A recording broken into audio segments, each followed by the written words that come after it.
এদিকে বড় অঘটনের শিকার জার্মানি প্যারাগুয়ের কাছে টাই ব্রেকারে হেরে বিশ্বকাপ থেকে বিদায় নিল 4 বারের বিশ্ব চ্যাম্পিয়নরা। বোস্টন স্টেডিয়ামে প্রথমার্ধে লিড নেয় প্যারাগুয়ে, তবে বিরতির পরই কাই হাভার্টসের গোলে সমতায় ফেরে জার্মানি। নির্ধারিত ও অতিরিক্ত সময় নিষ্পত্তি না হওয়ায় ম্যাচ গড়ায় টাই ব্রেকারে। সাডেন ডেথে জার্মানদের বিদায় করে শেষ 16 জায়গা করে নেয় লাতিন দলটি।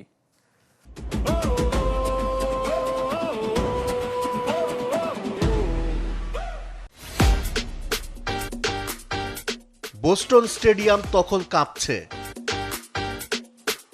4 বারের বিশ্ব চ্যাম্পিয়নদের হারিয়ে উৎসবের রঙে রঙিন প্যারাগুয়ে, আর জার্মানি স্তব্ধ, শোকাহত। এই অবিশ্বাস্য কিছু যেন বিশ্বাস হচ্ছে না ডিম্যান শেফটদের। রাউন্ড অফ 32 থেকেই বিশ্বকাপ থেকে বিদায় জার্মানির। বিশ্বকাপে এর আগে 4 বার টাইব্রেকারে খেলে কখনো হারেনি জার্মানি। সেই ধারা ভেঙে দিল প্যারাগুয়ে।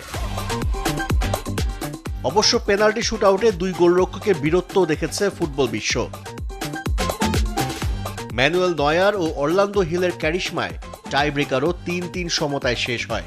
সাডেন ডেথে ইয়োনাথান টাহ উড়িয়ে মারলে স্বপ্ন দেখতে শুরু করে প্যারাগুয়ে। তা বাস্তবে রূপ দেন হোসে কানালে।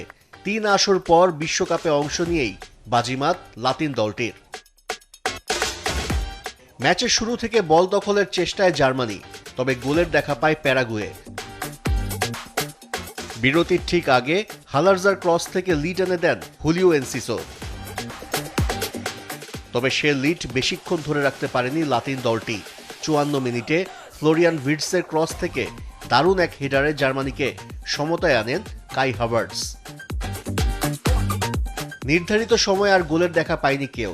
ম্যাচ গড়ায় অতিরিক্ত সময়ে। নাথানিয়েল ব্রাউনের কর্নার থেকে ইয়োনাথান টাহ বল জালে জড়ান, তবে ভিএআরে বাতিল হয়। 120 মিনিটেও নিষ্পত্তি না হওয়ায় টাই ব্রেকারে ভাগ্য নির্ধারণ হয়। সেখানেই ইতিহাস লেখে প্যারাগুয়ে। আশরিক রুদ্র, চ্যানেল 24।